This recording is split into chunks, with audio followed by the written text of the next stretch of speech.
কি খাচ্ছ? কি খাচ্ছ মা? এই দেখো এখন বাজে হচ্ছে দুপুর 1:30 বাজতে যায়। আমার ছেলে লাঞ্চ খেতে বসেছে। এই হচ্ছে আমার ছেলের লাঞ্চের থালি। ভাত, ডিম ভাজা, আলু ভাজা, এটা হচ্ছে পনির ভাজা লম্বা লম্বা করে। এগুলো এরমভাবে ফিঙ্গার ফুড হিসাবে রাখি বলে লম্বা লম্বা করে কেটে দিই। আর পটল ভাজা। এই হচ্ছে থালা আমার ছেলের লাঞ্চের। এখন সে খেতে বসেছে। মানে কতদূর খাবে সেটা বলা খুব মুশকিল। দেয়া হয়েছে সব কিছুই, কতটুকু খাবে সেটা বলা মুশকিল, কিন্তু এই দিয়ে বসিয়েছি আর কি। এই যে এখন বাবুর মুড, বাবু কতটুকু কি খাবে। তোমরা হয়তো কেউ ভাবতে পারো বিছানায় কেন, এটা নিয়ে হয়তো কারুর মানে কোনো কি বলো কোশ্চেন থাকতে পারে। অ্যাকচুয়ালি ও টেবিলে ঠিক হাত পায় না, খেতে পারে না, বিছানাতেই কমফোর্টেবল হয়। সেই জন্য আপাতত এখন ওকে তাই দিই।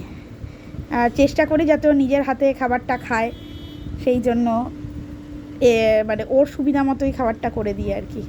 কারণ সবাই বলে ওকে নিজে হাতে খাওয়ানো ট্রাই করতে, তো সেটাই করি আর কি। এই যে দেখা যাক কি খায়। একটু ঘুরিয়ে দিয়েছি, অন্যদিন মাছের ঝোল দিই, আজকে একটু খাবারটা ঘুরিয়ে দিলাম। মাঝে মাঝে এরকম ভাজাভুজি করে দিই, রোজ রোজ একঘেয়ে খাবার খেতে চায় না, সেই হচ্ছে ব্যাপার।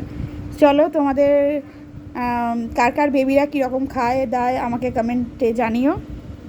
আর আমার 3.5 বছরের ছেলের লাঞ্চ থালিটা তোমাদের সাথে আজকে শেয়ার করলাম। এটা একদিনের লাঞ্চ থালি, অবশ্যই রোজ রোজ একই জিনিস থাকে না, এটা আজকের লাঞ্চ থালি। ওকে চলো, ভালো লাগছে মা? হ্যাঁ, হাঁটা আবার কি? হ্যাঁ বলো বাই বাই।